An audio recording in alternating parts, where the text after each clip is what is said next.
Hoje vamos analisar um caso da primeira metade do século XIX, então relaxe enquanto vamos para a Inglaterra. Em 1831, a Inglaterra estava à beira de uma nova era, marcada pela industrialização, reformas sociais e o início da era vitoriana. Mas nesse ano, o rei Guilherme IV estava no trono da Inglaterra. A Revolução Industrial estava a todo vapor, com inovações e avanços tecnológicos que estavam transformando o cenário. Máquinas a vapor, mineração de carvão e o crescimento da indústria têxtil estavam impulsionando o crescimento econômico do país. Mas para muitos, esses avanços técnicos pareciam distantes de suas vidas cotidianas. Nas aldeias inglesas, a pobreza era constante e profundamente enraizada para muitos. Os pobres do campo enfrentavam inúmeros desafios, incluindo acesso limitado à educação, saúde e oportunidades de emprego. Muitos moradores dependiam da agricultura, mas a instabilidade das colheitas frequentemente dificultava sua sobrevivência em períodos de escassez. As leis dos cercamentos, que foram uma série de leis promulgadas na Inglaterra que permitiram a privatização das terras comuns, isso aumentou a eficiência agrícola, mas prejudicou os mais pobres da comunidade, pois trabalhadores rurais frequentemente perdiam o acesso às terras. Assim, os mais pobres foram obrigados a trabalhar em condições difíceis, geralmente com salários muito baixos. Nos campos dos proprietários de terras mais ricos, as condições de vida em muitas aldeias eram apertadas e insalubres, com casebres superlotados e sem comodidades básicas. A assistência aos mais pobres era restrita, e quem caía na pobreza podia sofrer punições severas, como ser enviado à temida casa de trabalho, considerada o último recurso dos desamparados. De modo geral, a vida dos pobres nas aldeias inglesas em 1830 era marcada por dificuldades, poucas oportunidades e uma luta constante pela sobrevivência. E foi em uma dessas aldeias, no condado inglês de Kent, que, em 4 de março de 1831, um garoto brilhante e amável de 9 anos chamado Richard Taylor embarcou em uma jornada de sua casa em Stroud até Aylesford, uma distância de cerca de 9 milhas. O garoto tinha inteligência incomum para sua idade e estava encarregado de coletar auxílio semanal da paróquia de seu pai de 9 shillings. Um auxílio semanal da paróquia, também conhecida como auxílio externo ou auxílio aos pobres, era uma forma de assistência financeira fornecida por uma paróquia ou governo local a indivíduos e famílias necessitados. Essa mesada tinha como objetivo ajudar os indigentes, idosos ou pessoas com deficiência, assim como famílias enfrentando dificuldades financeiras, para que pudessem cobrir despesas básicas de subsistência, como alimentação, vestuário e moradia. O valor da mesada podia variar dependendo dos recursos e das políticas da paróquia local, mas geralmente era modesto e destinado a fornecer um nível de subsistência para aqueles que não podiam se sustentar. O pai de Richard Taylor recebia essa mesada, embora trabalhasse fazendo velas, sua família vivia em condições muito precárias. Vestido com um chapéu sueste, um lenço listrado elegantemente amarrado ao redor do pescoço, uma jaqueta azul, calças marrons e sapatos com meias. Ele era o retrato da inocência juvenil, embora sua roupa refletisse inconfundivelmente sua origem humilde. Antes de partir, o jovem Richard, com os olhos cheios de expectativa, aproximou-se do pai e perguntou se poderia lhe emprestar uma faca, pois queria fazer um arco e flecha. Ao voltar de Aylesford, era um pedido simples de um menino de 9 anos que planejava transformar sua tarefa semanal em uma aventura. Seu pai atendeu e deu ao filho uma faca. A viagem de Richard até Aylesford aconteceu como de costume, sem incidentes e familiar. Ao chegar ao seu destino, ele foi recebido pelo Sr. Cuthbert, o agente de assistência da paróquia, que lhe entregou os preciosos 9 shillings, uma quantia de imensa importância para o modesto sustento de sua família. O pai de Richard sempre foi diligente ao ensinar lições práticas ao filho, não apenas sobre a importância da semanada, mas também sobre como protegê-la. Discretamente, o jovem Richard, símbolo de inocência e engenhosidade, assimilou bem esses ensinamentos, com criatividade infantil e atenção aos detalhes que superava sua idade. Ele havia criado um método infalível para garantir a segurança das moedas de prata. Cuidadosamente, ele guardou o dinheiro em uma bolsa pequena, pouco maior que a palma de sua mão. Essa não era uma bolsa comum, era uma proteção contra qualquer possível infortúnio que pudesse acontecer em sua viagem de volta para casa. O toque final nesse arranjo era uma luva que ele usava, uma peça simples, transformada na guardiã dessa preciosa carga. Ele então escondeu a bolsa dentro da luva, o que a deixou protegida de olhares curiosos. Esse ritual era seguido por ele toda semana, pois sabia que 9 shillings eram muito importantes para sua família. Richard geralmente voltava para casa por volta das 3 horas da tarde. A família aguardava ansiosa, principalmente o pai de Richard, que sempre ficava aliviado ao ver o filho voltar em segurança com os 9 shillings. Uma quantia pequena, mas muito importante para o Sr. Taylor. No entanto, nesse dia em particular, as 3 horas passaram e Richard não havia retornado. Isso era estranho, pois ele sempre foi confiável. Com o passar das horas, seu pai sentia uma inquietação crescente, mais intensa que simples preocupação. Um medo perturbador havia tomado conta dele. Na manhã seguinte, aquela preocupação inicial havia se transformado em algo mais profundo. Um medo que se agarrava a cada pensamento de seu pai e não soltava o seu aperto. A cada momento que passava, sua apreensão aumentava, deixando-o sem escolha a não ser embarcar em uma jornada até Aylesford para tentar descobrir o que havia acontecido com seu filho. Ao chegar a Aylesford, o Sr. Taylor falou com o Sr. Cuthbert, agente da paróquia, que confirmou que Richard realmente recebeu o dinheiro. O Sr. Cuthbert acrescentou que o garoto parecia estar de bom humor. O Sr. Taylor voltou para Stroud em busca de sinais do filho. Com a notícia do desaparecimento do garoto, moradores preocupados uniram-se à busca, mas apesar de procurarem o dia todo, não encontraram sinal de Richard. O jovem garoto aparentemente havia desaparecido. Era um mistério desconcertante e angustiante, e logo a história de Richard Taylor estava sendo comentada por todos. Não apenas nas vilas vizinhas, mas também na cidade próxima de Rochester e na cidade mercantil de Maidstone. Ambas, assim como Stroud, ficavam às margens do rio Medway, mas foi em Stroud que o desaparecimento foi mais sentido. Uma pesada nuvem de incerteza desceu, lançando uma sombra duradoura e ameaçadora sobre a vila.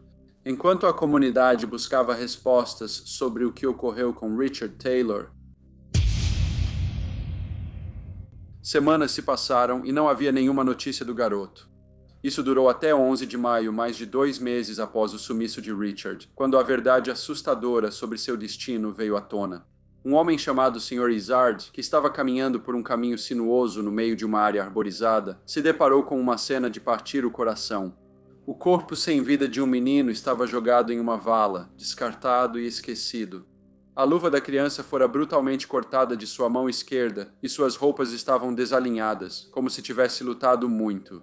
O estado de decomposição tornava impossível determinar a causa da morte, mas as manchas de sangue nas roupas contavam uma história horrível. Estava claro que ele teve um fim horrível, tornando-se vítima de um crime brutal. Próximo ao corpo havia uma faca com cabo de chifre branco enferrujada, aparentemente usada nesse terrível ato. As autoridades foram contatadas e o corpo foi levado para Rochester, onde foi examinado pelo Dr. Edward Seaton e pelo Dr. Bryant. Logo constataram que o garoto havia sucumbido a um ferimento que alguém infligiu em sua garganta usando um instrumento pontiagudo e afiado, a marca ainda muito evidente.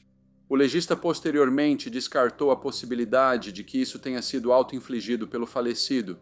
À medida que as evidências eram coletadas, o magistrado ordenou a prisão de um homem chamado Sr. Bell e de seus 2 filhos, John Bird Bell e James Bell, de 14 e 11 anos. Eles moravam no Asilo dos Pobres, perto do local isolado onde o corpo foi encontrado.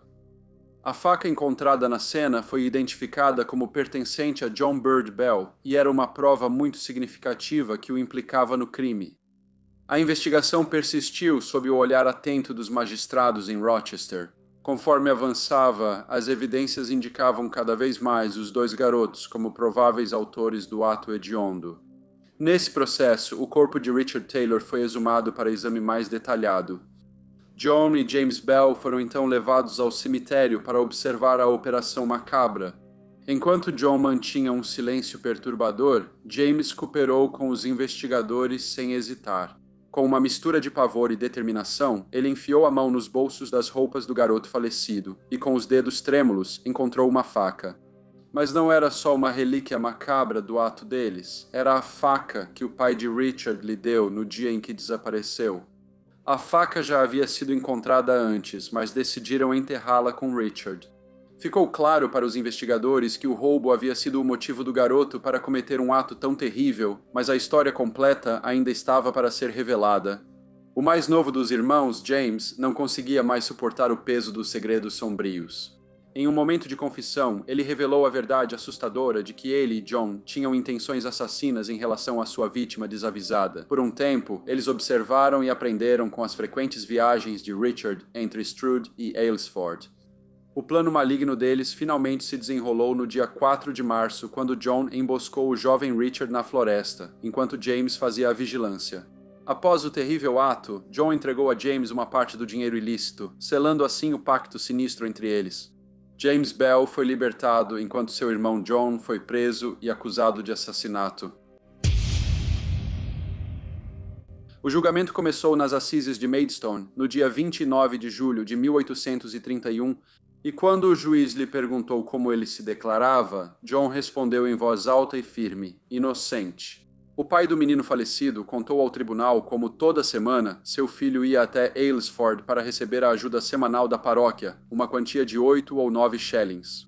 O Sr. Taylor disse que normalmente sua filha de 7 anos acompanhava o menino, mas naquele dia seu filho foi sozinho.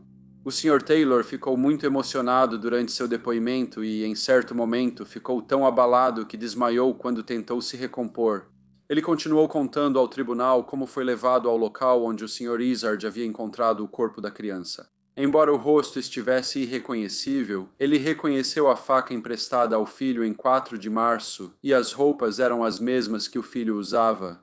Ele continuou dizendo que seu filho era um garotinho cheio de vida e que teria tentado bravamente se defender. Henry Lewington, suboficial no navio de Sua Majestade Warrior, baseado no estaleiro de Chatham, relatou ao tribunal que, no dia do desaparecimento de Richard Taylor, viu o menino indo para Aylesford por volta das 10 horas. Ele disse que caminhou parte do caminho com ele. Depois, à tarde, viu-o novamente, mas desta vez ele estava andando com o réu e seu irmão. Ele contou que os viu pela última vez perto do Bell Public House e, ao saber do desaparecimento de Richard Taylor, informou o pai do menino sobre o ocorrido. Também ajudou nas buscas. O Sr. Lewington disse que durante as buscas encontrou o réu e seu irmão. E quando perguntou sobre o paradeiro do menino, John Bird lhe informou que eles só andaram juntos até um campo de nabos e viram Richard pela última vez seguindo para a Benham Road. A Sra. Jones, que morava em uma casa perto de Benham Common, também tinha visto os meninos juntos. O policial Charles Patterson informou ao tribunal que, quando estava escoltando o réu para a prisão de Maidstone, ele reconheceu que a declaração de seu irmão era verdadeira e indicou uma lagoa próxima onde havia lavado as mãos do sangue da vítima, a caminho de casa, após cometer o terrível ato, foi o que ele disse. John também apontou para a entrada que levava ao local do assassinato, dizendo: "Foi ali que matei o pobre menino", e acrescentou: "Ele está melhor do que eu agora. O senhor não acha que está, senhor?" Uma observação com a qual o policial concordou. O policial afirmou que depois John Bell deu um relato mais detalhado sobre as circunstâncias do assassinato. Ele explicou que encontrou o falecido a caminho de casa e conversou com ele. Ele convenceu o garoto a entrar na floresta e, depois de conduzi-lo por vários caminhos tortuosos, os dois se sentaram. Ele afirmou que havia se perdido e o garoto, angustiado, sem saber como sair, começou a chorar. Foi nesse momento que ele avançou sobre ele, esfaqueando-o na garganta. Ele teve alguma dificuldade para encontrar o dinheiro, mas acabou achando-o na mão esquerda do garoto, de onde o pegou. Ele mencionou que a quantia consistia em 3 meias coroas, um shilling e um sixpence, sendo que as 2 últimas moedas foram dadas ao seu irmão. Ele também queria que seu irmão assistisse à execução, achando que isso serviria de aviso para ele. Aparentemente totalmente ciente do grave crime que havia cometido e que uma forca possivelmente o aguardava. John Railton, um comerciante de tecidos de Rochester, disse ao tribunal que se lembrava do réu entrando em sua loja e pedindo troco para meia coroa. Ele disse que isso foi após o desaparecimento do garoto Taylor. Após as últimas testemunhas prestarem depoimento, o juiz Gazzoli voltou-se para o júri e explicou que decidir o destino do jovem John Bird Bell exigiria toda a atenção e consideração deles. O júri, no entanto, não deixou o banco dos jurados e, após apenas alguns momentos, retornou com o veredito de culpado. No entanto, eles recomendaram clemência para o garoto devido à sua extrema juventude e à maneira não ortodoxa e antinatural como ele havia sido criado. O juiz, porém, voltou-se para o jovem réu e o sentenciou à morte por enforcamento. Ele foi levado de volta à cela na prisão de Maidstone, onde sua ousadia no tribunal logo sumiu. Ele chorou abertamente. Sua mãe o visitou na tarde seguinte, e ele a culpou por sua situação. Mais tarde naquela noite, depois que o capelão fez o sermão dos condenados, John fez uma confissão completa. Seu relato refletia de perto o testemunho do julgamento, mas incluía detalhes angustiantes das ações da vítima pouco antes do assassinato. Ele contou que, ao se aproximar do jovem Richard Taylor com uma faca na mão, o garoto apavorado, percebendo sua intenção assassina, caiu de joelhos. Oferecendo todo o dinheiro que tinha, sua faca, seu boné e qualquer outra coisa que pudesse dar. Ele também prometeu lealdade eterna e jurou nunca revelar o incidente se sua vida fosse poupada.